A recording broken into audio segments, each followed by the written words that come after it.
चलें sir class start करते हैं। बिस्मिल्लाहिर्रहमानिर्रहीम। लेक्चर नंबर 2 कैफ 3 कॉस्टिंग। जी सर, अभी हम लोग पढ़ रहे हैं कॉस्टिंग की बेसिक और हम लोग पढ़ रहे हैं जनाब सितंबर 24 टाइम के लिए। इंशाल्लाह इसी टाइम में हम लोग पास करेंगे। आप लोग रजिस्टर में जब भी नोट डाउन करो तो लेक्चर वाइज भी नोट किया करो, लेक्चर 1 2 3 4 लाजमी। वजह इसलिए कि जनाब जब हमारा सिलेबस थोड़ा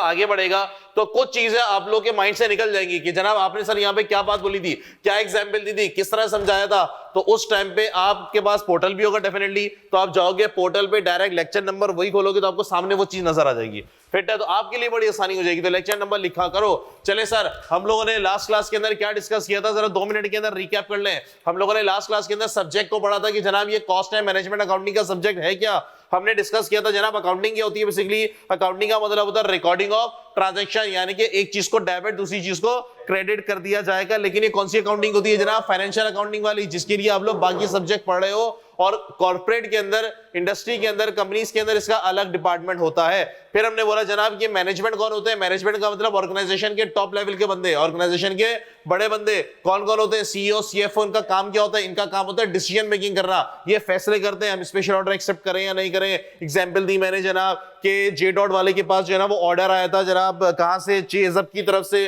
कि जनाब ये हम ऑर्डर एक्सेप्ट करें या नहीं करें। वो डिसीजन मेकिंग कौन करेगा, मैनेजमेंट करेगी। सर मैनेजमेंट ने डिसीजन मेकिंग करनी है लेकिन उनको कुछ वर्किंग करके दोगे, उसको कुछ वर्किंग करके दोगे तो उनको डिसीजन मेकिंग करना आसान हो जाएगी। वो वर्किंग कौन करके देता है, वो वर्किंग मैनेजमेंट अकाउंटिंग वाले करके देते हैं। ऐसा जनाब वो सारा डाटा किससे ले रहा होगा, वो डाटा ले रहा होगा कॉस्ट अकाउंटिंग वालों से। ऑर्गेनाइजेशन के अंदर नॉर्मली एक ही डिपार्टमेंट बना दिया जाता है, कॉस्ट एंड मैनेजमेंट अकाउंटिंग, क्योंकि मैनेजमेंट के जो डिसीजंस होते हैं वो डेली बेस पे तो नहीं होते ना। तो आप ये टीम को हायर करके क्या काम कराओगे इनसे। तो बेसिकली जिनसे कॉस्टिंग का काम, कॉस्ट पर यूनिट का काम कराया जाता है, उन्हीं से ये काम कराया जाता है। लास्ट क्लास के अंदर हमने ये थोड़ा बहुत सीखा था, ऐसे ही है। चले सर आज हम बात को आगे लेके चलते हैं। तो जनाब हमने अपने कॉर्पोरेट के अंदर अकाउंट्स डिपार्टमेंट के 2 टुकड़े कर दिए थे। अकाउंट्स डिपार्टमेंट के हमने 2 टुकड़े कर दिए थे। क्या क्या नाम दिया था, एक डिपार्टमेंट का हमने नाम दिया था मेरे भाई फाइनेंशियल अकाउंटिंग वाला, ऐसा, और दूसरे डिपार्टमेंट का हमने नाम क्या दिया था boss, cost and management accounting वाला।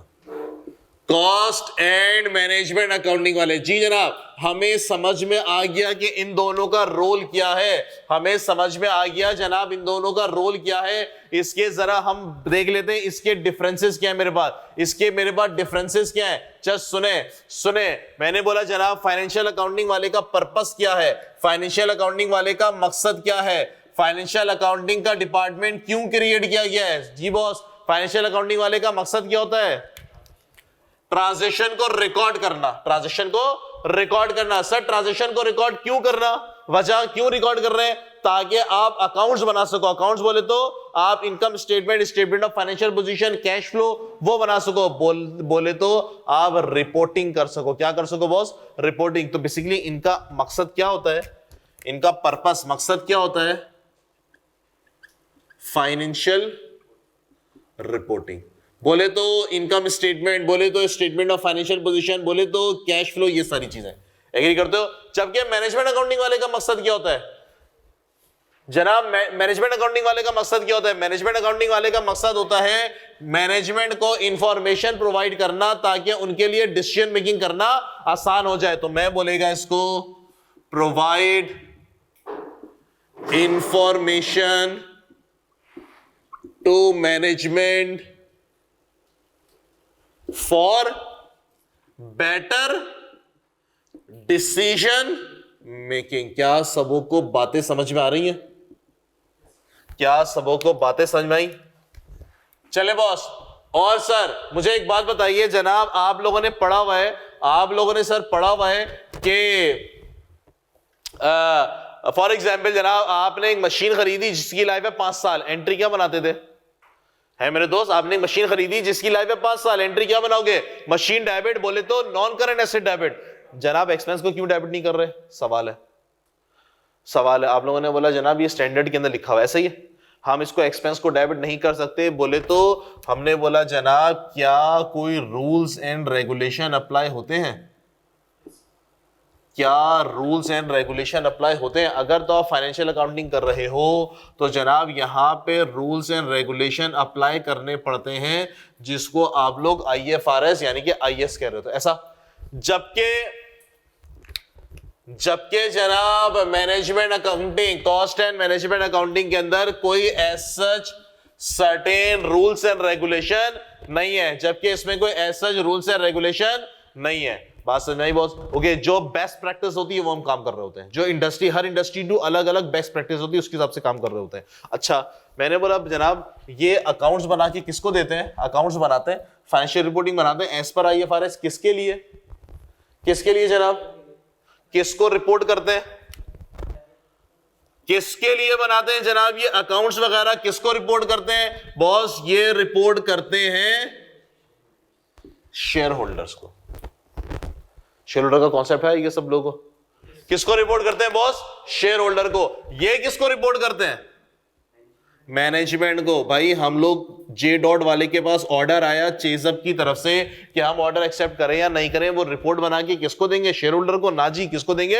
मैनेजमेंट को। फैसला तो उन्होंने लेना ना भाई। एंग्रो वालों ने बोला हम ओमोर आइसक्रीम लॉन्च करें या नहीं करें, ये फैसला कौन करेगा? मैनेजमेंट। तो वर्किंग बना के किसको देंगे? मैनेजमेंट को देंगे। क्या सबों को बातें समझ में आ रही हैं? पक्का? Logic clear? Concept clear? चलें बॉस आगे अगर मैं थोड़ा सा और बड़ा, मैंने बोला जनाब जो अकाउंट्स बनाए जाते हैं, जो फाइनेंशियल रिपोर्टिंग की जाती है 5-5 साल की जाती है, 3-3 साल की जाती है, क्या फ्रीक्वेंसी है? एनुअल। फ्रीक्वेंसी है बॉस? एनुअल। हमने बोला बॉस इसकी फ्रीक्वेंसी है नॉर्मली एनुअली। ऐसा ही है? ऐसा ही है। साल के अकाउंट्स बनते हैं नॉर्मली सालाना। लेकिन अगर तो लिस्टेड कंपनी है, जो कि तुम लोग कैप 7 के अंदर जाके पढ़ोगे, लिस्टेड कंपनी में आपके जो अकाउंट्स बनते हैं बॉस वो कैसे बनते हैं? क्वार्टरली बन रहे होते हैं। वो पढ़ोगे आगे जाके लिस्टेड कंपनीज कौन सी होती हैं, जो स्टॉक मार्केट में लिस्टेड होती हैं। PSO हो गई, लकी सीमेंट हो गई, वो सारी कंपनी, वो आगे जाके पढ़ोगे। एग्री करते हो? जी जनाब। ये लोग कब करेंगे काम अपना? ये लोग अपना अकाउंट्स रिपोर्ट वगैरह कब बनाएंगे? सालाना, नॉर्मली, एनुअली। ये कब करेंगे? फॉर एग्जाम्पल जनाब J.Dot वालों के पास एक ऑर्डर आया चेजअप की तरफ से 14 अगस्त की शर्टें सी के दो। ऑर्डर ये डिसीजन मेकिंग एनालिसिस कब करके देंगे? 20 अगस्त को करके देंगे। हैं? काम तो निकल गया सारा। कब करके देंगे सर? जब मैनेजमेंट बोलेगी भाई आज रात लगानी है, आज ये काम करके जाना तो करके जाना है, कल हमें ये फैसला लेना है। यानी कि इनकी जो फ्रीक्वेंसी होगी वो कैसी होगी जनाब? एज पर ऑर्डर, ये एज पर मैनेजमेंट ऑर्डर। कैसे ही है? मैनेजमेंट बोलेंगे सर हमें 2 दिन के अंदर उनको जवाब देना है, भाई वो बैठे हुए हैं, जल्दी से वर्किंग करके दो। चेज वाले इंतजार कर रहे हैं हमारा कि ऑर्डर दे या नहीं दे आपको, आप जल्दी से वर्किंग करके दे। तो एज पर मैनेजमेंट ऑर्डर। क्या सबों को बातें समझ में आई? मैंने क्या बोल दिया? आगे हम बढ़े। फिर हमने बोला जनाब मुझे एक बात बताइए, ये जो अकाउंट्स आप बनाते हैं फाइनेंशियल अकाउंटिंग वाले, जो रिकॉर्डिंग और ट्रांजेक्शन करते हैं, इनकम स्टेटमेंट बैलेंस शीट वगैरह बना रहे होते हैं, क्या इसको कुछ चेक करता है जी? क्या इसको कोई वेरीफाई करता है? क्या इसको कोई क्रॉस चेक करता है? इसको मैं बोलूंगा बॉस वेरिफिकेशन। बोले तो क्या इसका कोई ऑडिट किया जाता है? यस सर, इस अकाउंट्स का ऑडिट किया जाता है, जो तुम लोग कैफ 8 के अंदर पढ़ोगे, जिसको तुम फिर आर्टिकल्स करोगे 3.5 साल उसकी इंशाल्लाह। वेरिफिकेशन किससे करवाई जाती है बॉस? अकाउंट्स की एक्सटर्नल ऑडिटर। जनाब ये एक्सटर्नल ऑडिटर कौन से होते हैं? ये वो बंदे होते हैं, वो लोग होते हैं जिनके पास अकाउंट्स वगैरह की क्वालिफिकेशन होती है, नॉलेज होती है, जो कि आपके कंपनी के एम्प्लॉय नहीं होते, जो कि कौन होते हैं? थर्ड पार्टी होते हैं, जो कि आपका काम को चेक करते हैं कि आपने अकाउंट सही बनाया, कुछ गड़बड़ शड़बड़ तो नहीं की, एरर वेर तो नहीं किया, फ्रॉड तो नहीं किया, वो सब करते हैं। जी सर, क्या ये जो डिसीजन मेकिंग कर रहे हैं, ये जो वर्किंग कर रहे हैं कॉस्ट एंड मैनेजमेंट अकाउंटिंग वाले, क्या इनके काम को चेक करवाया जाता है जी? क्या इनके काम को चेक करवाया जाता है? जनाब डिपेंड करता है मैनेजमेंट के ऊपर। चाहे तो वो इसका ऑडिट करवा लें, चाहे तो बोले नहीं यार ऐसी दे दो, जरूरत नहीं, हमें आपके काम पे भरोसा है। कोई मैंडेटरी बाय लॉ नहीं है, ये मैंडेटरी बाय लॉ है, ये लाजमी है कानून के अंदर कि जनाब ये करवाया जाएगा। इसका कोई मैंडेटरी बाय लॉ नहीं है। इसका मतलब एज पर मैनेजमेंट। अगर मैनेजमेंट बोलेंगे चलो यार एक काम करते हैं, हम जो है ना इंटरनल ऑडिटर से ऑडिट करवा लेते हैं, हम इंटरनल ऑडिटर से चेक करवा लेते हैं, हम बहुत बड़ी डिसीजन मेकिंग करने जा रहे हैं भाई, एंग्रो वाले ओमोर प्रोडक्ट लॉन्च करने वाले हैं, इसका मतलब जनाब बहुत बड़ा प्लांट, बहुत ज्यादा पैसा लगने वाला है, और अगर आपने कोई भंड मार दिया तो नुकसान तो कंपनी का होगा ना भाई। एक थर्ड बंदे से, एक इंटरनल ऑडिटर से चेक करवा लेते हैं, यार कोई गलती मुलती होगी तुम्हारा दिल मुतमईन हो जाएगा। क्या सबको बात समझ में आई? तो जनाब ये मेरे पास डिफरेंस कहलाते हैं, डिफरेंस बिटवीन फाइनेंशियल और कॉस्ट एंड मैनेजमेंट अकाउंटिंग। क्या सबको बातें समझ में आई? Logic clear, concept clear? पक्का? अब कॉपी करें। कोई सवाल है तो पूछे। रिकॉर्डिंग वालों आप लोग भी अब कॉपी किया करो, जब मैं बोलूं कि कॉपी करें। जी सर, अब आप लोग कॉपी करें। चले सर, फिर से हम लिखते हैं जरा, कॉस्ट एंड मैनेजमेंट अकाउंटिंग। जी मेरे भाई।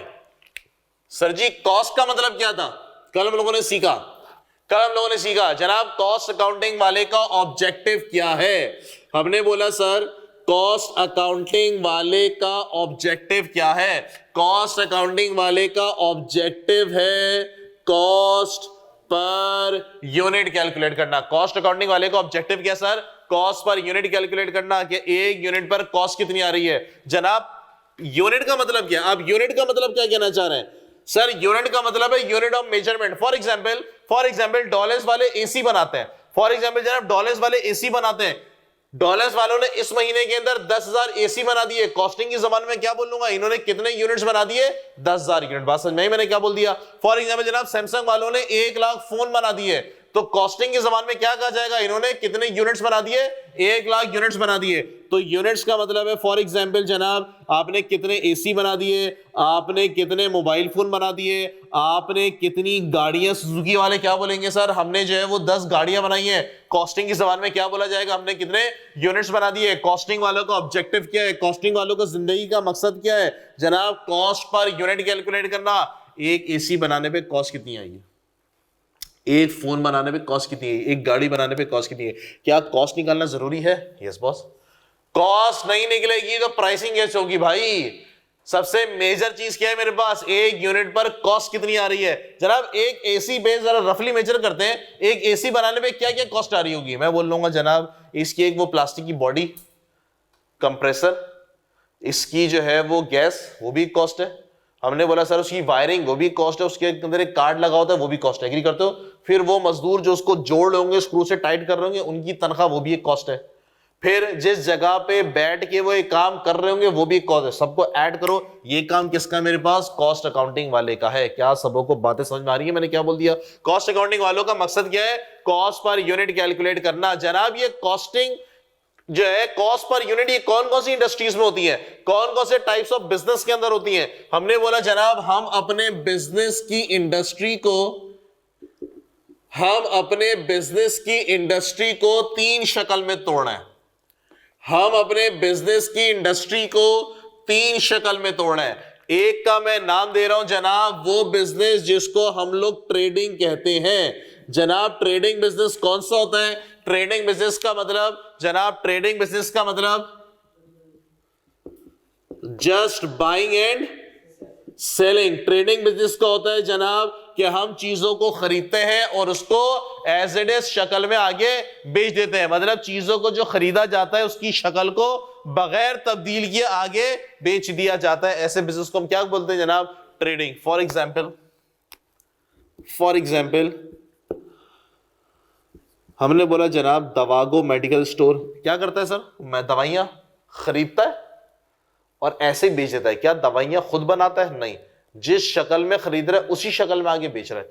तो ऐसे बिजनेस को हम लोग क्या कहते हैं? दवाओं का बिजनेस मॉडल क्या है? Trading business. बात मानते हैं। फिर मैंने बोला जनाब ये जो शोरूम्स हैं, ये जो गाड़ियों के शोरूम्स हैं, शारा फैसल पे गाड़ियों के शोरूम, इनका बिजनेस का मॉडल क्या है जनाब? इनका बिजनेस का मॉडल क्या है? गाड़ियां ये लोग खरीद रहे हैं और आगे ये लोग आगे बेच रहे हैं। ओके जी, एमएच रोड पे चले जाएं, गाड़ियां इंपोर्ट कर रहे हैं बाहर से और उसको आगे बेच रहे हैं। जिस शक्ल में खरीदी उस शक्ल को बगैर चेंज किए आगे बेच दिया। ऐसे बिजनेस को हम क्या बोलते हैं? ट्रेडिंग बिजनेस कहते हैं। लॉजिक क्लियर हो रही है? हमने बोला फॉर एग्जाम्पल चेज वालों का बिजनेस मॉडल क्या है? सर जी चेज वालों का बिजनेस मॉडल क्या है? ट्रेडिंग, चीजों को खरीद रहे हैं और आगे बेच रहे हैं। अब मुझे एक बात बताइए जनाब, यहां पे मुझे कॉस्टिंग करनी है कि एक यूनिट की कॉस्ट कितनी है। दवाओं पे आ जाते हैं पहले। एक मुझे पैराडॉल बेचना है तो सबसे पहली बात जनाब, मुझे पैराडॉल मैंने खरीदी ही इतने की है। पैराडॉल मैंने कितने की खरीदी है? क्या कैलकुलेट करना मुश्किल है? क्या क्वालिफाइड बंदे बिठाऊंगा वहां पे, उनका एक रूम बना के दूंगा, ऑफिस एसी वेसी लगा के दूंगा कि यार तुम लोग कॉस्टिंग करो पैराडॉल की एक गोली कितने की पड़ रही है, हमें आगे बेचनी है, डब्बे डब्बा बेचना है तो पैराडॉल का एक डब्बा कितने का पड़ रहा है, ओके जी हमें जो है वो और शुगर की गोली कितने की पड़ रही है, क्या कॉस्टिंग यहाँ पे जरूरत पड़ेगी? हमने बोला नहीं सर कैसी बातें कर रहे हैं। ट्रेडिंग बिजनेस वाले क्या करते हैं, चीजों को खरीद रहे होते हैं, चीजों को इन्होंने खरीदा, दवाओं वालों ने कहां से खरीदा होगा? कंपनी से खरीदा होगा, उनकी स्लिप पे लिखा होता है, इनवॉइस पे लिखा होता है 10 डब्बे 5 रुपए के हिसाब से 50 रुपए लिखा होता है, पूरी इनवॉइस के अंदर आ रहा होता है, रेट भी आ रहा होता है। अगर रेट नहीं भी आ रहा तो सिंपल डिवाइड कर लो। इसके लिए क्या क्या मैं क्वालिफाइड बंदों की टीम बिठाऊंगा? नहीं जनाब, जरूरत नहीं है। तो ट्रेडिंग बिजनेस के अंदर आपको कॉस्ट अकाउंटिंग का डिपार्टमेंट नजर नहीं आता, जरूरत ही नहीं है इनकी।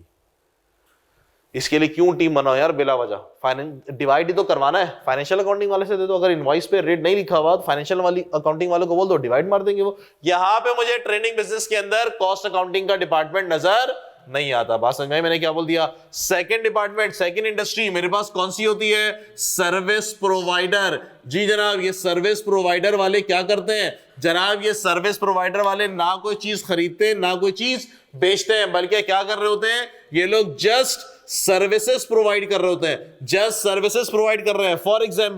फॉर एग्जाम्पल जनाब, हमने बोला हॉस्पिटल्स,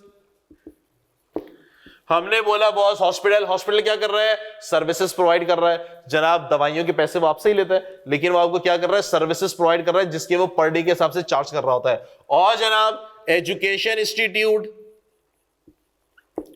ये जो एजुकेशन इंस्टीट्यूट है, यूनिवर्सिटीज हैं, कॉलेजेस हैं, स्कूल्स हैं, ये आपको सर्विसेज प्रोवाइड कर रहे हैं। कोई चीज खरीद बेच तो नहीं रहे, उसके बाद है मेरे पास जनाब, उसके बाद है बॉस मेरे पास ये जो सिक्योरिटी गार्ड की सर्विसेज प्रोवाइड कर रहे हैं, ये जो सिक्योरिटी गार्ड की सर्विसेज प्रोवाइड कर रहे हैं, बंदे को इन्होंने बेच तो नहीं दिया आपको, बल्कि सर्विस प्रोवाइड कर रहे हैं। अब सवाल यह है जनाब, मैंने हॉस्पिटल का पर बेड की कॉस्ट कैलकुलेट करनी है कि हॉस्पिटल की जो चार्जेस होती हैं वो पर बेड पर डे के हिसाब से होते हैं। पर बेड पर डे का कॉस्ट पता होगी तो फिर मैं आगे प्राइस कोड करूंगा ना। हॉस्पिटल की पर बेड पर डे की प्राइस कैसे कैलकुलेट होगी? हमने बोला सर आप एक काम करें, हॉस्पिटल की कॉस्ट निकालना, हॉस्पिटल का रेंट, हॉस्पिटल की इलेक्ट्रिसिटी, हॉस्पिटल की जो स्टाफ सैलरीज हैं, हॉस्पिटल की जो सारे खर्चे उनको ऐड कर लो, डिवाइड कर लो 30 दिन के हिसाब से, और डिवाइड कर लो जनाब, डिवाइड कर ले जनाब कि कितने मेरे पास नंबर ऑफ बेड्स हैं, तो मेरे पास आ जाएंगे। यहां पे क्या कॉस्टिंग की टीम बनाने की जरूरत है? सिर्फ ऐड करके डिवाइड ही तो मारना है। क्या यहाँ पे क्वालिफाइड बनने की टीम बनाओ? क्योंकि अगर मैं डिपार्टमेंट क्रिएट करूंगा तो उसकी अपनी एक कॉस्ट होगी, उसकी अपनी कॉस्ट, लोगों को तनख्वाहें देना, प्रमोशन देना, फिर उनको गाड़ियां देना, फिर एक कॉस्ट होती है उसकी। तो क्या यहाँ पे उस ठीक ठाक कॉस्ट लगाने की जरूरत है? नहीं जनाब। तो इसका मतलब यहाँ पे भी आपको कॉस्ट अकाउंटिंग का डिपार्टमेंट नजर नहीं आता, यहां पे भी कॉस्ट अकाउंटिंग का डिपार्टमेंट नजर नहीं आता। फिट हो गया। फिर मेरे पास तीसरी इंडस्ट्री कौन सी है जनाब? मेरे पास मैन्युफैक्चरिंग। ये मैन्युफैक्चरिंग वाले क्या करते हैं? यस बॉस, ये मैन्युफैक्चरिंग वाले क्या करते हैं जनाब? ये मैन्युफैक्चरिंग वाले गुड्स को खुद बना के तैयार करके फिर बेचते हैं, या इसको ये बोलो जनाब कि ये लोग खरीदते हैं, चीज की शक्ल बदलते हैं और फिर आगे बेच देते हैं। यानी कि मैं इसको लिख सकता हूं जनाब, इन्होंने बाय किया और फिर उन्होंने प्रोसेस किया, यानी कि बनाया, और फिर इन्होंने सेल किया। कह सकते हैं कॉटन खरीदी, रुई की शक्ल बदली, क्या बना दिया? फैब्रिक, कपड़ा, और मार्केट के अंदर बेच दिया। इसको हम क्या बोलते हैं जनाब? मैन्युफैक्चरिंग। गुड्स को खुद तैयार किया जा रहा है, कपड़े को उन्होंने खुद तैयार किया। For example, yes boss, for example जनाब वो कंपनीज जो अपना प्रोडक्ट खुद बनाती हैं, तो मैं कह सकता हूं भैया टेक्सटाइल वाले क्या करते हैं? कपड़ा, फैब्रिक खुद बना के मार्केट के अंदर सेल कर रहे होते हैं। टेक्सटाइल वाले क्या करते हैं?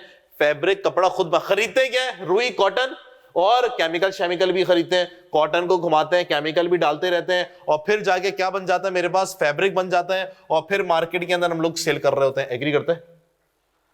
और जनाब ऑयल रिफाइनरी, ऑयल रिफाइनरी वाले क्या करते हैं जनाब, क्या खरीदते हैं, वो जमीन से जो तेल निकलता है जिसको हम कहते हैं क्रूड ऑयल, उसको मशीनों में डाला और भी केमिकल डाले जनाब, उससे पेट्रोल बना, डीजल बना, मिट्टी का तेल बना, 14 किस्म के प्रोडक्ट बने। दुनिया के अंदर 500 किस्म के प्रोडक्ट बनते हैं। पाकिस्तान के अंदर जो इंडस्ट्री है वो थोड़ी पुरानी जमाने की है, तो 14 प्रोडक्ट बनते हैं। दुनिया के अंदर लेटेस्ट मशीनरीज है, लेटेस्ट टेक्नोलॉजी है, तो वो 500 प्रोडक्ट बनाते हैं।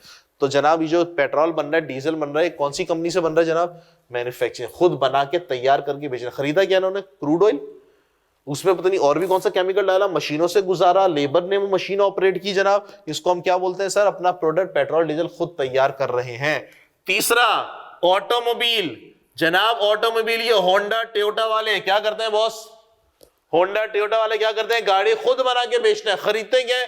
स्टील बॉडी खरीदी, स्टीयरिंग खरीदा, म्यूजिक सिस्टम खरीदा, कैमरा खरीदा, हेडलाइट, पता नहीं क्या कुछ खरीदा, पार्ट्स खरीदे, उसको असेंबल किया, मेक किया, बनाया और आगे मार्केट के अंदर बेच दिया। खुद मैन्युफैक्चर करते हैं। ऐसी बिजनेस, ऐसी इंडस्ट्री क्या कहलाती है मेरे पास? मैन्युफैक्चरिंग। और बॉस मैंने बोला फर्नीचर इंडस्ट्री। खरीदते क्या ये लोग? लकड़ी, वुड खरीदते क्या जनाब? लकड़ी, वुड। इसको इन्होंने खुद प्रोसेस किया, खुद बनाया, खुद तैयार किया, कुर्सी बनाई, अलमारी बनाई, बेड बनाया और इसको फिर आगे बेच दिया मैन्युफैक्चरिंग इंडस्ट्रीज। क्या सबको बात समझ आ रही है? अब मुझे एक बात बताओ कि जनाब क्या यहाँ पे कॉस्टिंग डिपार्टमेंट के बंदों की जरूरत है? फॉर एग्जाम्पल हम जरा टेक्सटाइल की बात करें, ये जो शर्ट वगैरह बन रही है मार्केट में जो बिक रही है, इस शर्ट की, एक शर्ट की प्राइस है 5,000, दूसरे की है 4,000, किसी की है 3,000, ऐसा क्यों भाई? हमने बोला सबका साइज सेम है, लार्ज लार्ज लार्ज, सबका साइज सेम है। पैसों में फर्क क्यों है बॉस? क्योंकि सर उसके अंदर चीजें डिफरेंट लगी हैं। किसी पे कॉटन किसी किस्म का लगा होगा, कॉटन में भी 36,000 किस्म की किस्में होती हैं, लाइट कॉटन, अच्छा कॉटन, बुरा कॉटन, उसकी भी अलग अलग स्पेसिफिकेशन होती है। फिर सर जो शर्ट के अंदर आपने बटन लगाए उसकी स्पेसिफिकेशन अलग होती है। फिर जनाब जो उस पर धागा लगा सीने के लिए उसकी स्पेसिफिकेशन अलग होती है, बुकरम लगा उसकी स्पेसिफिकेशन अलग होती है। हमने बोला जनाब इसका मतलब इसका तो हिसाब किताब प्रॉपर मेंटेन करना पड़ेगा कि इस शर्ट पे कितनी कॉस्ट आई है ताकि प्राइसिंग सही हो सके। क्या सारी कॉस्टों को टोटल डिवाइड मार के कर दूं? गलत हो जाएगा ना यार, गलत कॉस्टिंग हो जाएगी। तो क्या करना पड़ेगा बॉस? मुझे यहां पे बाकायदा कॉस्टिंग का डिपार्टमेंट क्रिएट करना पड़ेगा। तो यहां पे जहां पे भी मैन्युफैक्चरिंग इंडस्ट्रीज होती हैं, जहां पे प्रोडक्ट आपका बन रहा होता है, तैयार हो रहा होता है, जहां पे प्रोडक्ट आपका बन रहा होता है, तैयार हो रहा होता है, वहां पर हमें कॉस्टिंग डिपार्टमेंट की जरूरत पड़ती है। वहां पे क्वालिफाइड बंदे बिठाए जाते हैं, वहां पे क्वालिफाइड बंदे बिठाए जाते हैं। क्या सबको बात समझ आई मैंने क्या कह दिया? किसी को कोई एतराज? All okay, all good. तो जब भी कॉस्टिंग का जिक्र आए तो जनाब आपका माइंड क्या किस तरफ चला जाना चाहिए कि जनाब फैक्ट्री लगी हुई है और वहां पे प्रोडक्शन हो रही है, गुड्स बन रहे हैं, माल तैयार हो रहा है, प्रोडक्ट बन रहे हैं। जब भी कॉस्टिंग का जिक्र है, बात समझ में आई मैंने क्या बोल दिया? पक्का? Logic clear? चले सर फिर आपको मैं देता हूं 2 मिनट, इसको कॉपी करो फिर हम आगे बढ़ेंगे।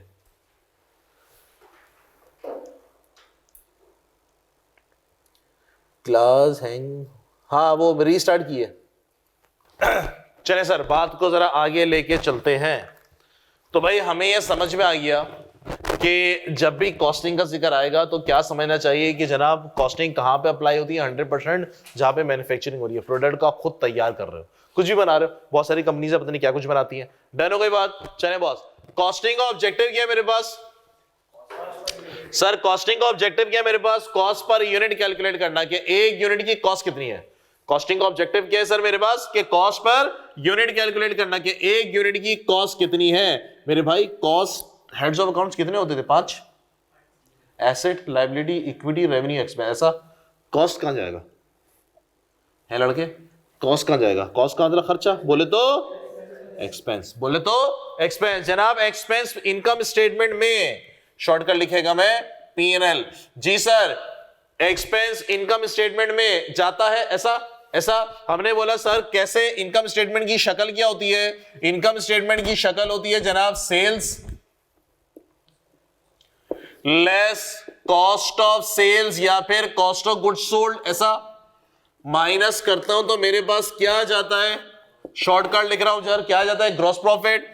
फिर लेस ऑपरेटिंग एक्सपेंसेस, बोले तो एडमिन एक्सपेंस, और बोले तो सेलिंग एंड डिस्ट्रीब्यूशन।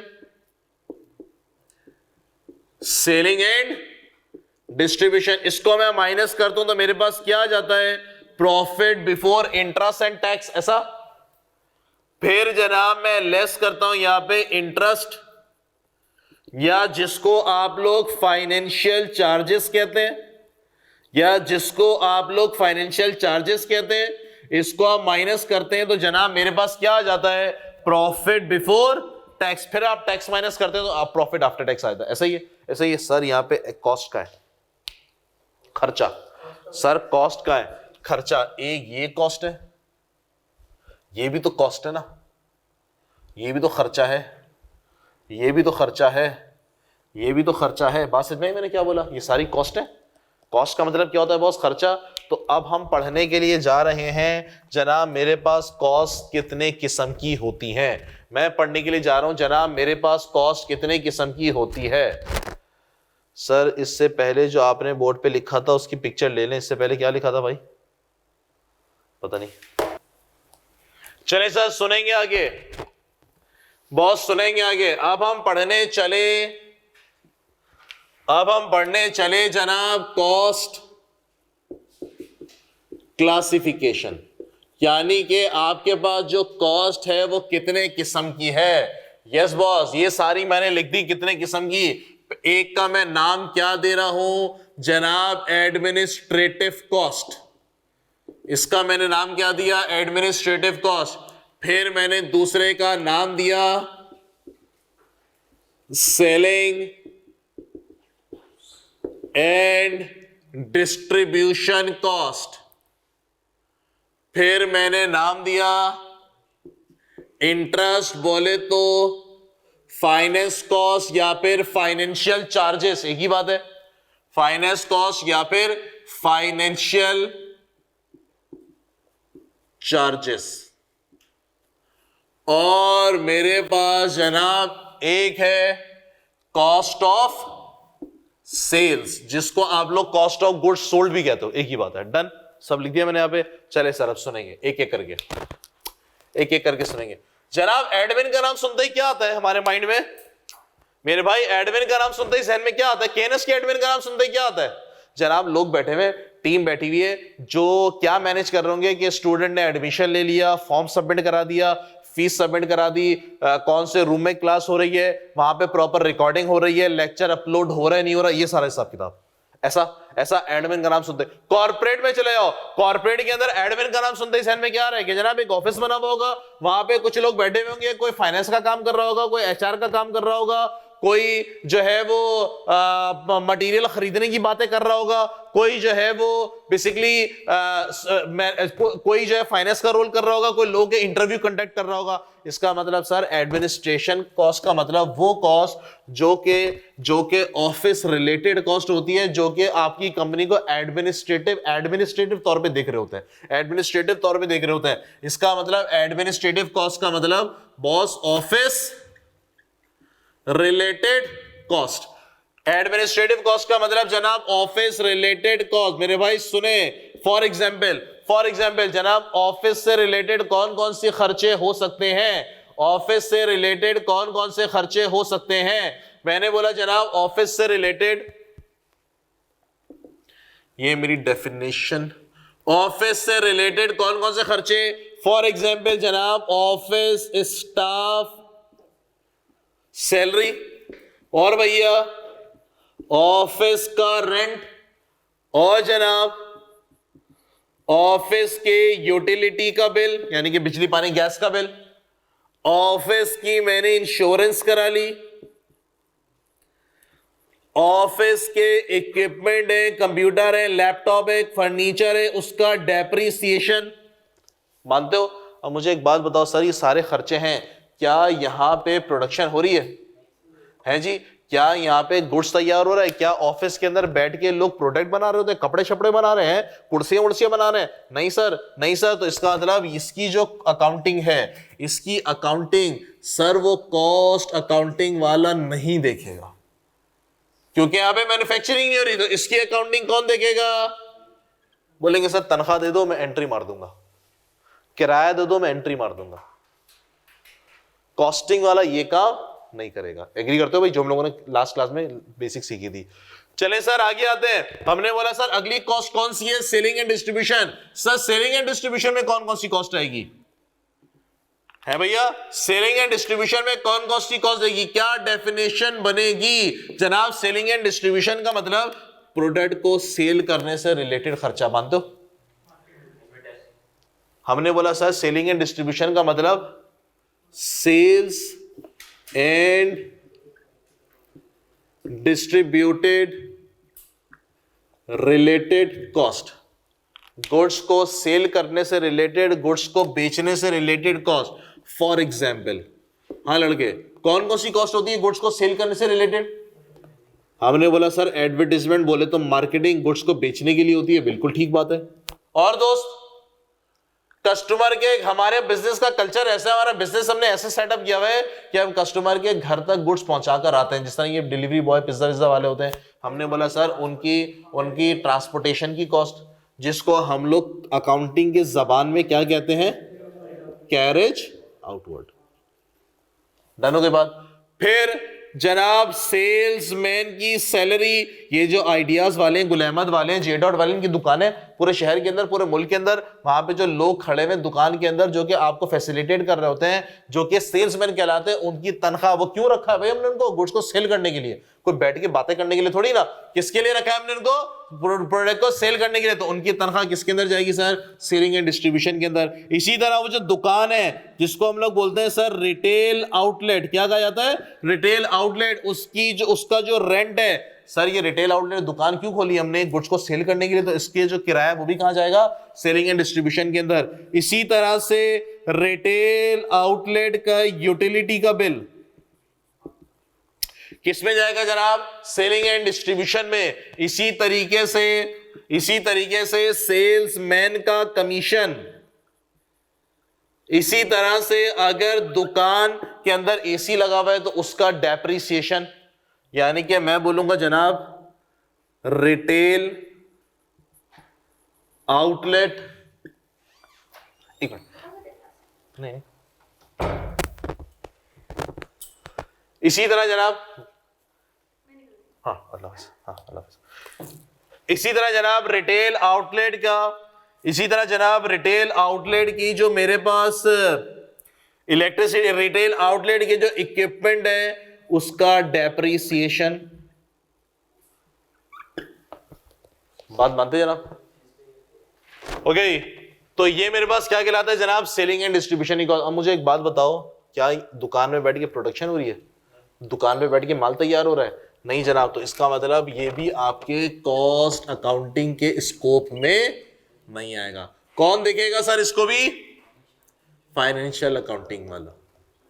क्या सबों को बातें समझ में आई? नेक्स्ट सर मेरे पास फाइनेंस कॉस्ट या फिर फाइनेंशियल चार्जेस। जनाब ये कौन से खर्चे होते हैं मेरे भाई? ये कौन से खर्चे हैं? ये कौन से एक्सपेंसेस हैं? ये कौन सी कॉस्ट है? सुने जी, हमने बोला जनाब आपके पास पैसे नहीं थे, आपने बैंक से उधार पकड़ लिया, लोन ले लिया, बोरिंग कर ली है। हमने कहा ठीक है सर, वो तो लायबिलिटी होती है। हमने बोला वो पैसा तो आपने वापस करना है, सूद समेत वापस करना है। वो जो सूद है, जो इजाफी पैसा है, वो मेरे पास क्या कहलाता है? खर्चा। और वो कौन सा खर्चा कहलाता है मेरे पास? Interest expense. तो मैं इसकी एग्जाम्पल में क्या लिखेगा? Interest expense. बात समझ नहीं मैंने क्या बोला? इसकी डेफिनेशन में मैं क्या लिखूंगा जनाब? Finance related cost. जनाब आपके पास बहुत सारे पैसे थे, आपको बोरिंग की जरूरत नहीं थी, बहुत सारे पैसे थे, वो पैसे आपने बैंक अकाउंट के अंदर, आपने घर में नहीं रखे। आपने बोला यार एक काम करते हैं, बैंक के अंदर रख देते हैं, सेफ रहेंगे। आपने वो पैसे उठा के बैंक के अंदर रख दिए, तिजोरी के अंदर। बैंक के अंदर एक अकाउंट खुलवाया, उसमें आपने रख दिए। जनाब बैंक वाला क्या फ्री में आपको सर्विसेज देगा? नहीं सर, वो आपसे चार्जेस लेगा। उस चार्जेस के डिफरेंट नाम है, चेकबुक चार्जेस है, एटीएम चार्जेस है, और पे ऑर्डर चार्जेस है, और पता नहीं किस किस नाम से उसने चार्जेस ले रहा है, जो तुम्हारे पास क्या कहलाता है भैया? Bank charges. क्या कहलाता है बॉस? Bank charge. क्या प्रोडक्शन हो रही है यहाँ पे? है गुड्स तैयार हो रहा है, तो ये भी आपके कॉस्ट अकाउंटिंग के स्कोप से बाहर। इसकी अकाउंटिंग भी कौन करेगा दोस्त? फाइनेंशियल अकाउंटिंग वाला। क्या सबों को बातें समझ में आ रही है? कहना क्या चाह रहा हूं? चले सर, उसके बाद है मेरे पास लास्ट दोस्त, उसके पास है मेरे पास लास्ट कौन सी? Cost of sales. यानी कि कॉस्ट ऑफ सेल का मतलब क्या है? जो गुड्स मैंने सेल की उसकी कॉस्ट। अगर मैं मैन्युफैक्चरिंग की बात करूंगा तो पहले गुड्स को बनाना पड़ेगा फिर बेचना पड़ेगा। चले sir, cost of sales, cost of sale का मतलब जो गुड्स मैंने सेल किया उसकी कॉस्ट।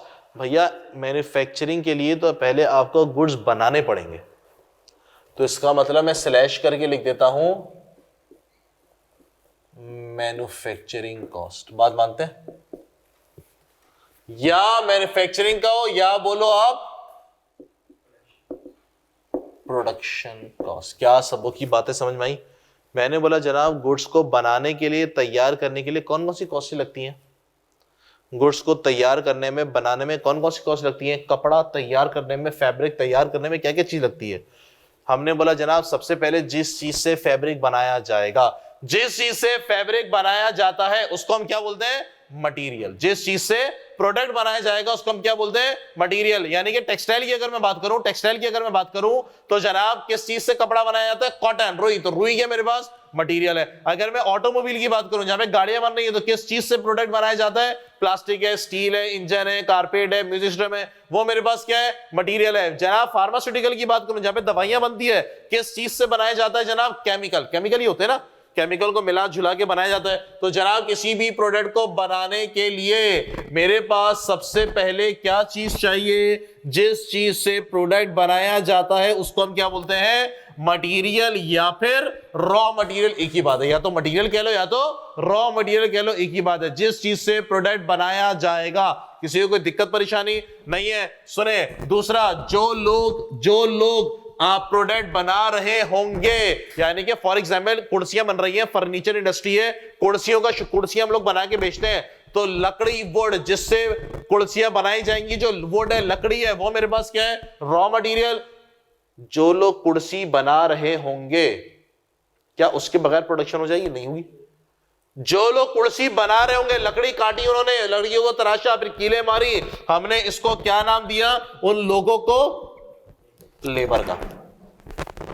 हमने जो है वो कुर्सी लिए, लकड़ी आ गई, लेबर भी आ गई। हमने लकड़ी भी मंगवा ली और लेबर भी आ गई। हमने बोला चलो भाई कुर्सियां बनाना शुरू करो। उसने बोला भाई कुछ जगह तो दो, कुछ जगह तो दो जहां पे बैठ के जो है वो कुर्सी वुर्सी, जहां पे बैठ के हम कुर्सी बनाए, कुछ जगह तो दो। एक रूम होना चाहिए, एक फैक्ट्री का सेटअप होना चाहिए, पंखे भी लगा दो भाई, पंखे भी लगा दो। इसका मतलब है जब आप फैक्ट्री का सेटअप लगा के देंगे तो जनाब आपके पास फैक्ट्री का रेंट भी आएगा, फैक्ट्री का बिजली का बिल भी आ रहा होगा। फिर आप उसको कोई मशीन देंगे, जो लकड़ी देखा होगा आपने रोड पे जो घिस रहा होता है, काट रहा होता है कटर से, वो भी मशीन लगा के दोगा। पूरा एक सेटअप लगा के देना पड़ेगा ना भाई। उस पूरे सेटअप का जो खर्चे आएंगे महीने के, उसको हम क्या बोलेंगे जनाब? एक्सपेंसेस। क्या सबों की बातें समझ में आई? तो किसी भी प्रोडक्ट को बनाने के लिए, मैन्युफैक्चर करने के लिए दोस्त कितनी चीजें चाहिए?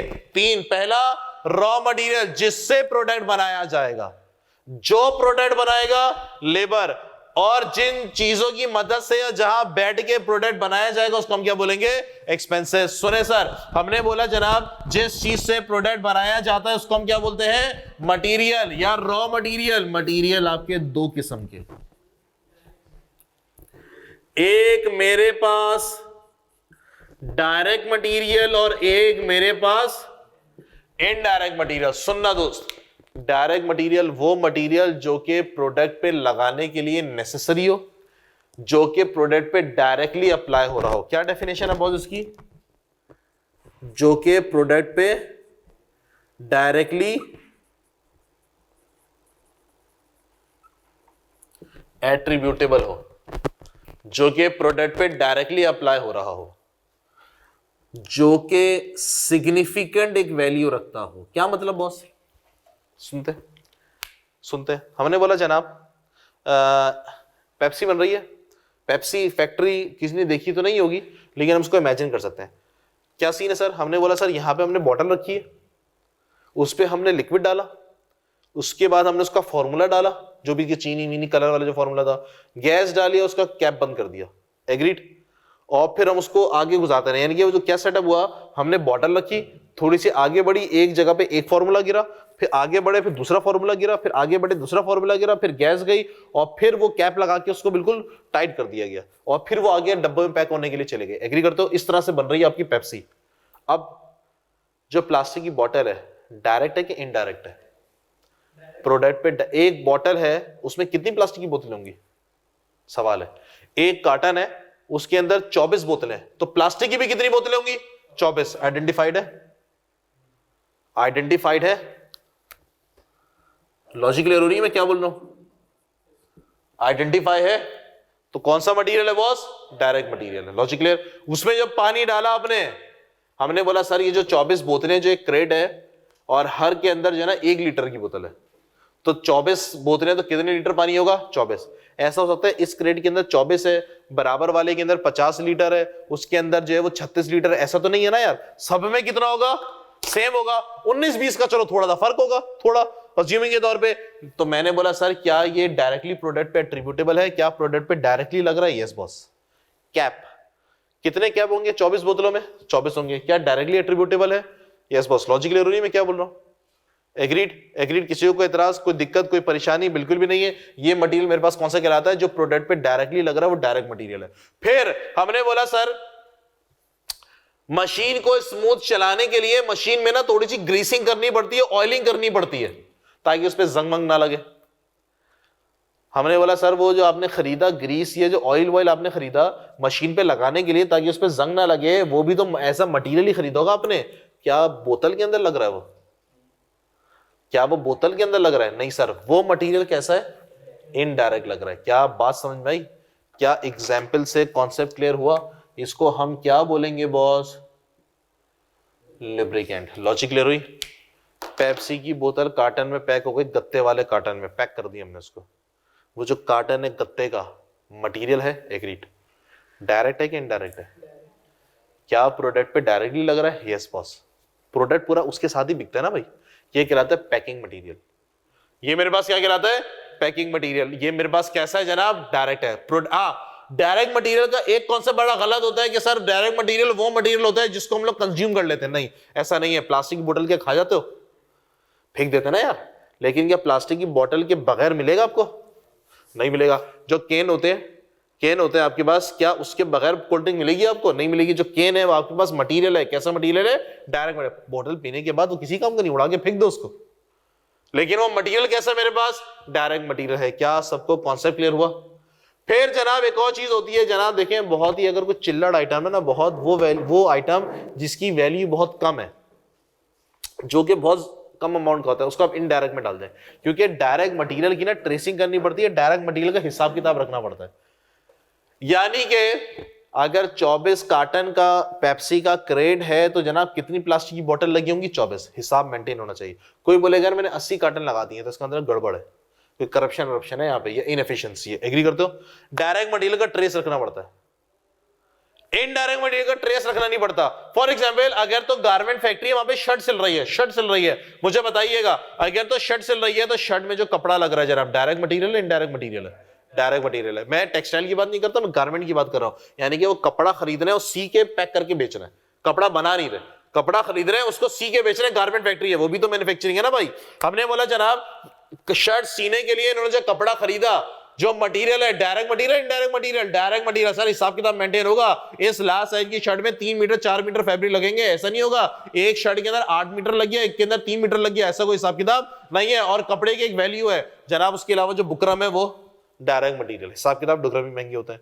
हमने बोला सर बटन कौन से वाले लगाएंगे? एक होता है जो कि किलो के हिसाब से मिल रहे होते हैं, एक होता है सर जो थोड़े फैंसी होते हैं, इसका हिसाब किताब रखना होता है। अंबानी के बच्चे कौन सा वाला बटन लगाते होंगे भाई अपने कपड़ों में? चांदी सोने, चांदी तो छोटी बात कर दी तुमने यार, सही है जी। सोने हीरे को 80 करोड़ की घड़ी पहन सकते हैं अगर वो, तो पता नहीं भाई वो बटन कौन सा लगाते होंगे। उसकी मैन्युफैक्चरर को बटन का हिसाब रखना पड़ेगा। Yes boss.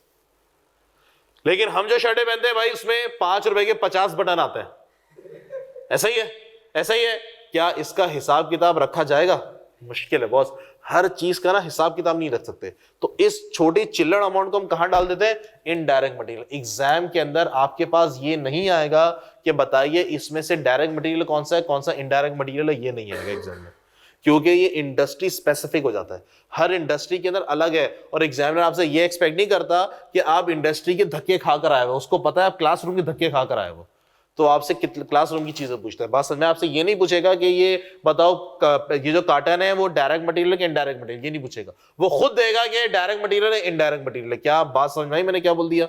बात समझ में मैंने क्या? हाँ, ये पता होना चाहिए जनाब कि इनडायरेक्ट मटेरियल किसका पार्ट होता है? फैक्ट्री ओवरहेड का। बॉस ये फैक्ट्री ओवरहेड क्या चीज होती है, ये भी थोड़ी देर में आने वाला है। डन, लॉजिक क्लियर मटेरियल का। आगे बढ़े मेरे दोस्त। लेबर, लेबर कौन? वो मजदूर जो के प्रोडक्ट बैठ के बना रहे हैं। यानी कि अगर तो हमारे पास जनाब गारमेंट फैक्ट्री है और ये रूम मेरे पास फैक्ट्री है, यहां पे मैंने सिलाई मशीनें लगा दी हैं और लेबर बैठ के उस शर्टों को सी रहे हैं, वो जो लेबर है वो क्या कहलाएगी मेरे पास? लेबर। और वो लेबर मेरे पास क्या कहलाएगी जनाब? Direct labour. यानी कि डायरेक्ट लेबर वो लेबर है जो कि प्रोडक्शन पे डायरेक्टली इन्वॉल्व है, जो कि प्रोडक्ट खुद बैठ के बना रहे हैं। बात समझ में आई मैंने क्या बोल दिया? यानी कि सिलाई मशीन मैंने लगा दी, वो लेबर जो कि बैठ के वो शर्टें सी रही हैं, उस लेबर को हम क्या बोलेंगे बॉस? Direct labour. किसी को कोई दिक्कत परेशानी नहीं है? एक बंदा ऐसा होगा जो कि इस फ्लोर के अंदर राउंड लगा रहा होगा, जो कि कपड़े सीना उसको आते भी नहीं होंगे, लेकिन वो ये देख रहा होगा जनाब कोई सो तो नहीं रहा, कोई बातें तो नहीं कर रहा, कोई टाइम वेस्ट तो नहीं कर रहा, जिसको हम लोग क्या कहते हैं? सुपरवाइजर। लेबर है, एग्री लेबर है। क्या प्रोडक्ट में इन्वॉल्व है? नहीं है, लेबर है, लेकिन वो कौन सी लेबर कहलाएगी मेरे पास?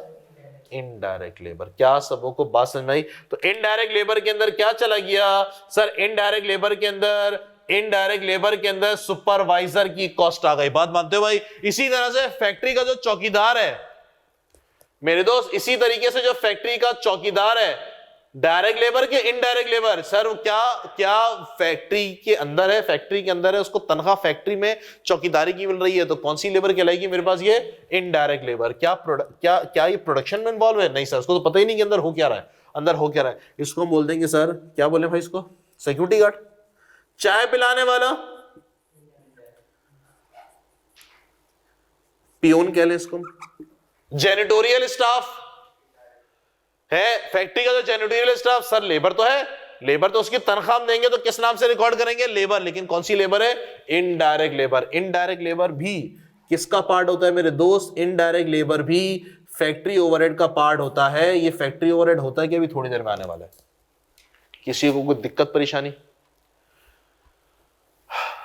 जनाब यहां पे बात हो रही है मैन्युफैक्चरिंग की। इसका मतलब है यहां पे बात हो रही है मैन्युफैक्चरिंग की, यानी कि गुड्स को हम खुद बना रहे हैं, तैयार कर रहे हैं, मैन्युफैक्चर कर रहे हैं। इसका मतलब फैक्ट्री का सेटअप लगा होगा। अगर तो गारमेंट फैक्ट्री है जहां पे शर्टें सिल रही हैं, तो जो कपड़ा है, जो बटन है, जो बुकरम है, वो मटेरियल। जो बंदे कपड़े सी रहे हैं, चौकीदार, चाय पिलाने वाले, वो सारे लेबर। अब डायरेक्ट इनडायरेक्ट तुम लोग को पता है। इसके अलावा और कोई फैक्ट्री का खर्चा होगा? फैक्ट्री का रेंट होगा, फैक्ट्री की इंश्योरेंस होगी, फैक्ट्री का बिजली का बिल आएगा, फैक्ट्री का प्रॉपर्टी का रेंट जाएगा, फैक्ट्री के 36,000 किस्म के खर्चे होते हैं यार। खोल के तो देखो, लग पता जाएगा कितने खर्चे हैं फैक्ट्री के। फायर वायर कैसे जल गई, उसकी रिपेयर करा ली, खिड़की कहीं से निकाल ली, पानी पिलाने का, बहुत 10,000 किस्म के खर्चे हैं। इसको हम क्या बोलते हैं सर? एक्सपेंसेस। एक्सपेंसेस को मैं दो कैटेगरी के अंदर स्प्लिट कर रहा हूं। एक का मैं नाम दे रहा हूं लड़के डायरेक्ट एक्सपेंस, और एक का मैं नाम दे रहा हूं इनडायरेक्ट एक्सपेंस। का मतलब वो एक्सपेंस जो कि प्रोडक्ट पे इनडायरेक्टली अप्लाई हो रहा है। इनडायरेक्ट एक्सपेंस को हम लोग फैक्ट्री ओवरहेड भी कहते हैं। फॉर एग्जाम्पल जनाब शर्ट सिली, हमने बोला शर्ट बिजली का बिल आया 1 लाख रुपए का, ये शर्ट है, इसके अंदर कितना हिस्सा है बता सकते हो? प्रोडक्ट पे डायरेक्टली अप्लाई नहीं हो रही। हमने बोला सर इस शर्ट पे बता सकते हो बिजली का कितना बिल आया है? हमने बोला सर इस शर्ट का बिजली का बिल कितना है ये तो हमको नहीं पता, क्योंकि भाई टोटल आया बिजली का बिल 1 लाख रुपए का, हम नहीं बता सकते। किराया कितना है सर? 50,000 रुपए किराया। इस शर्ट के ऊपर कितना आया? हमने बोला सर प्रोडक्ट पे डायरेक्टली तो नहीं लग रही है, एक आपने पूरी प्रेमिसेस ली हुई है, उसके नीचे जो है ना सारे प्रोडक्ट बन रहे, एक प्रोडक्ट के लिए स्पेसिफिक तो नहीं है। तो इसका मतलब सर ये जो खर्चा है वो कौन सा खर्चा कहलाएगा? इनडायरेक्ट। एक्सपेंस तो है लेकिन प्रोडक्ट पे डायरेक्ट नहीं लग रहा, लेकिन लग रहा है, जिसको हम क्या बोलेंगे बॉस? रेंट। क्या बोलेंगे सर? यूटिलिटी। क्या बोलेंगे सर? डेप्रिसिएशन। सिलाई मशीन है, सिलाई मशीन एसिड आपको पता है, उसका डेप्रिसिएशन है। सर ये जो शर्ट सिली है इसके ऊपर कितना चार्ज हुआ? हमने कहा सर है चार्ज हुआ, लेकिन डायरेक्टली नहीं हुआ, उसके नीचे बहुत सारी शर्टें सिल गई हैं। बात समझ में मैंने क्या बोला? तो सर ये कौन सा एक्सपेंस है मेरे पास? इनडायरेक्ट एक्सपेंस है। क्या सबको बातें क्लियर हुई मैंने क्या बोला? और फैक्ट्री के खर्चे कौन कौन से हो सकते हैं? और मेरे दोस्त फैक्ट्री के खर्चे कौन कौन से? रिपेयर एंड मेंटेनेंस कह दूं? R&M बोले तो रिपेयर एंड मेंटेनेंस कह दूं? 10,000 किस्म की आए दिन तो मशीनें खराब होती रहती हैं, कभी कोई पार्ट आ रहा है, कभी छोटा सा कोई आ रहा है, कभी वायरिंग का काम हो रहा है, ऐसा। ये सारे के सारे एक्सपेंस कौन से? Indirect expense. इनडायरेक्ट एक्सपेंस को हम क्या बोलते हैं? Factory overhead. इनडायरेक्ट एक्सपेंस के अंदर आपका इनडायरेक्ट मटेरियल भी आ गया और दोस्त इनडायरेक्ट लेबर भी आ गया। मैंने लिखा था ना, क्या बच गया सिर्फ? कुछ एक्सपेंसेस ऐसे होते हैं जो कि प्रोडक्ट पे डायरेक्टली आ रहे होते हैं। सिक्योरिटी गार्ड तो सर्विस दे रहा है, ये तो कॉस्ट अकाउंटिंग में नहीं आएगा, लेकिन चौकीदार फैक्ट्री के अंदर जो सर्विसेज दे रहा है, अगर ऑफिस का है तो ऑफिस का है तो फिर वो एडमिन के अंदर जाएगा, दुकान का है तो सेलिंग डिस्ट्रीब्यूशन में जाएगा, लेकिन अगर फैक्ट्री का चौकीदार है तो उसकी तनख्वाह कहां जाएगी?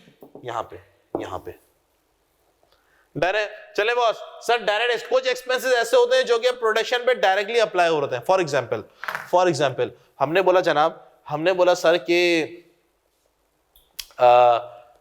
एक प्रिंटिंग हाउस वाला है, वो किताबें छाप के बेचता है, एक किताब छाप रहा है वो, उसकी कॉस्ट बताओ। कागज, इंक और लेबर जो मशीन को चलाएंगे, और मशीन चलेगी तो बिजली का बिल आएगा, और जगह पे जिस जगह पे मशीन चल रही होगी वहां पर किराया 10,000 के खर्चे। एग्रीड, ये सारे खर्चे तुमने आइडेंटिफाई कर लिए। कागज, इंक, पेपर, सारा का सारा डायरेक्ट मटेरियल।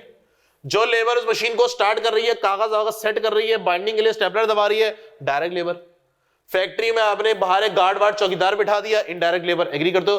फैक्ट्री का रेंट शेंट आ रहा है, फैक्ट्री का बिजली का बिल, किराया वगैरह, वो सारा कौन सा एक्सपेंस? इनडायरेक्ट एक्सपेंस, जिसको तुम क्या कहते हो? Factory overhead. एग्री करते हो? एग्रीड। सर किताब मैंने लिखी है, प्रिंटिंग हाउस मेरा नहीं है। मैं प्रिंटिंग हाउस वाले के पास गया, मैंने बोला यार किताब छाप दो। उसने बोला छापेंगे भाई। उसने बोला कि यार कागज इंक के पैसे आएंगे 200 रुपए, लेबर लेगी 100 रुपए, बिजली का बिल अंदाजन जो है ना वो 100 रुपए, तो कितने की किताब पड़ेगी उस प्रिंटिंग वाले को? 400 रुपए की। उसने बोला मैं इसको 500 रुपए की बेचूंगा। तो दुकान वाला, वो प्रिंटिंग हाउस वाला कितने कमा रहा है? 100 रुपए। मैंने बोला भाई किताब मैंने लिखी है, मेरे पैसे कहां है? किताब मैंने लिखी है, मुझे कितने पैसे दोगे? किताब तुम्हारे प्रिंटिंग हाउस के नाम से नहीं बिकेगी, किताब मेरे नाम से बिकेगी, किताब मेरे नाम से बिकेगी।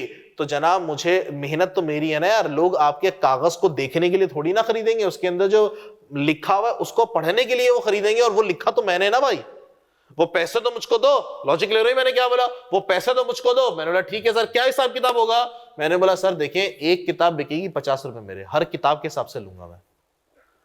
अब ये प्रोडक्ट पे डायरेक्ट लग रहा है, एक किताब हुई तो 50, 2 हुई तो 100, 3 हुई तो प्रोडक्ट पे डायरेक्टली अप्लाई हो रहा है।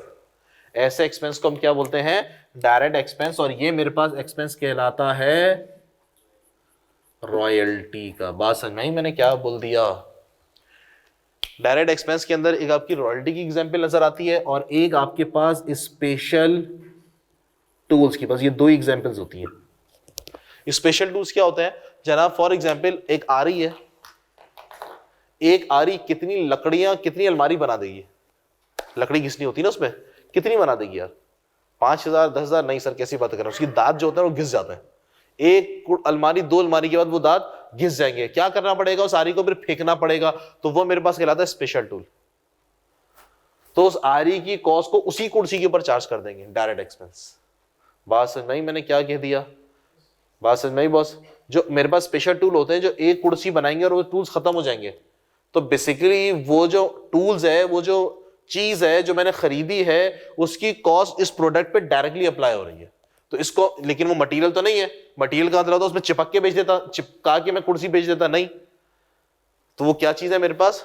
एक्सपेंस। कौन सा एक्सपेंस? Direct expense. क्या सबों को बातें समझ में आई? अब बताओ लड़के, क्या यहाँ पे मैन्युफैक्चरिंग हो रही है? क्या यहाँ पे प्रोडक्ट बन रहा है? क्या यहाँ पे प्रोडक्ट तैयार हो रहा है? तो जनाब यहाँ पे आपकी 100% कॉस्ट अकाउंटिंग अप्लाई होती है, और हमें यही कुछ पढ़ना है। क्या सबको बात समझ में आई मैंने क्या कह दिया? तो जनाब अगर मैं इन सबको समराइज करूं, यहां पे मैं लिख देता हूं छोटा सा, मैंने बोला बॉस एक यूनिट बनाने पर मेरे पास मैन्युफैक्चरिंग कॉस्ट कितनी अप्लाई हो रही है। यस बॉस, गुड्स को बनाने के लिए, मैन्युफैक्चर करने के लिए, तैयार करने के लिए दोस्त कौन कौन सी कॉस्ट अप्लाई हो रही है? मटेरियल, लेबर और एक्सपेंस। उसको मैं यूं लिख दूं अगर बुरा ना मानो तो, direct material, direct labour, direct expense और इनडायरेक्ट एक्सपेंस को हम क्या कहते हैं? Factory overhead. तो जनाब सब कवर हो गया है सर। इनडायरेक्ट मटेरियल कहां गया? इधर गया। इनडायरेक्ट लेबर कहां गया? इधर गया। इनडायरेक्ट एक्सपेंस कहां गया? इधर गया। क्या सबों को बात समझ में आई? तो हमें पूरे कॉस्टिंग के अंदर यही चीजें पढ़नी है। किसी को कोई दिक्कत परेशानी नहीं है? चले बॉस कॉपी करें, कॉपी करें। चले सर डन। किसी को कोई कंफ्यूजन है तो बताइए। चले सर आज की क्लास को हम इधर रखते हैं, फिर इंशाल्लाह आपसे नेक्स्ट क्लास के अंदर मुलाकात होगी। और मेरे भाई नेक्स्ट क्लास में इसको एक नजर देख के पढ़कर आना। अब चीजें थोड़ी आगे बढ़ रही हैं, अब चीजें आना शुरू हो जाएंगी बहुत सारी। डन है जी? आज की क्लास को इधर रखते हैं। अल्लाह हाफिज। सर रॉयल्टी समझा दे लास्ट में। आजकल लोग बहुत या वर्ड है रॉयल्टी। देखिए अनस, रॉयल्टी क्या होता है? अनस रॉयल्टी क्या होता है कि आपने फॉर एग्जांपल मैंने लेक्चर रिकॉर्ड करवाया, मैंने कैफ 3 का, मैंने BFD का लेक्चर रिकॉर्ड कराया और मैंने बोला जनाब मैं अब फिजिकल नहीं पढ़ाऊंगा, तो ये लेक्चर रिकॉर्ड है और KNS के प्लेटफॉर्म पे मैंने रिकॉर्ड कराया, KNS के पोर्टल पे पड़ा हुआ है। KNS उस लेक्चर को बेच रहा है, क्या वो लेक्चर को बेच के सारे पैसे KNS अपनी जेब में डालेगा? सवाल है। नहीं जनाब, उसमें से कुछ पैसे मुझे भी दिए जाएंगे। क्यों? क्योंकि लोग KNS के पोर्टल की वजह से तो नहीं खरीदने ना, उसमें जो कंटेंट है, जो पढ़ाया है, जो समझाया है, वो मेरी वजह से है, तो उसमें से कुछ पैसे मुझे भी मिलेंगे पर लेक्चर के हिसाब से। तो वो कहलाती है जनाब KNS वालों के हिसाब से कि वो मुझे रॉयल्टी पे कर रहे हैं। क्या बात समझ भाई? जिस तरह से अब क्या हो गया है, दुनिया थोड़ी सी चेंज हो गई है। पहले क्या होता था, जो टीवी एक्टर्स होते थे, वो टीवी एक्टर या फिल्म एक्टर जो है वो काम करते थे मूवी के अंदर, और उस मूवी में काम करने के उनको पैसे मिलते थे। मिल गए उनको 5-10 लाख रुपए मिल गए। अब वो मूवी चली सिनेमा के अंदर और वो मूवी सिनेमा से हट गई, तो जो भी कमाया प्रोड्यूसर ने कमाया। उसके बाद अब एक और ट्रेंड स्टार्ट हो गया, फिर उस मूवी को कुछ अरसे के बाद जो है ना यूट्यूब पे डाल दिया जाता है और लोग फिर उसको 10 साल 20 साल 50 साल तक देखते रहेंगे। जो देखते रहेंगे उसमें एडवर्टाइजमेंट चलती रहेगी, तो उस चैनल वाले को, जो यूट्यूब का चैनल है, उसको थोड़े बहुत पैसे उसकी वजह से मिलते रहेंगे। अब सवाल है सर कि ये पैसे कौन रखे? लोग तो वो मूवी देख रहे हैं शाहरुख खान की वजह से, सलमान खान की वजह से, उनको तो पैसे नहीं मिल रहे। तो ये बात भी हो रही है कि जनाब इन एक्टर को भी रॉयल्टी दी जाए। वो सब कौन लेके जा रहा है? वो टीवी चैनल वाले या जिन्होंने प्रोडक्शन वाले लेके जा रहे हैं। और लोग प्रोडक्शन के नाम पे थोड़ी ना खरीद रहे हैं, देख रहे हैं वो चीजें, वो तो बार बार उस सेलिब्रिटी की वजह से देख रहे हैं, तो उनको भी रॉयल्टी दी जाए, ये भी एक बात हो रही है। जो आप अक्सर टीवी में देखते हैं ना, प्रोटेस्ट हो रहा है भाई, एक्टर बोल रहे हैं हमें भी रॉयल्टी दी जाए, वो ये चीज होती है। बात समझे भाई? जी सर। इन्वेस्टर भी रॉयल्टी, इन्वेस्टर रॉयल्टी नहीं लेता, इन्वेस्टर इन्वेस्टमेंट करता है तो उसके ऊपर रिटर्न लेता है। रॉयल्टी तो वो है कि जनाब मैंने एक मेहनत की, मैंने अपने टाइम की, अपने वक्त की मेहनत की है, मैंने पैसा नहीं लगाया, मैंने पैसे नहीं लगाया। For example government of Pakistan है जनाब, एक जमीन में से कोयला निकल रहा है, एक कंपनी आई, उसने जमीन में से कोयला निकालना शुरू कर दिया, उसने कोयला निकाला बेचा। भैया किसकी जमीन है वो किसकी जमीन है भाई? वो गवर्नमेंट ऑफ पाकिस्तान की जमीन है। गवर्नमेंट ऑफ पाकिस्तान ने 1 रुपया नहीं लगाया, लेकिन उसको फिर भी हर महीने के पैसे दिए जाएंगे, वो रॉयल्टी कहलाती है। ठीक हो गया? चले बॉस, अल्लाह हाफिज।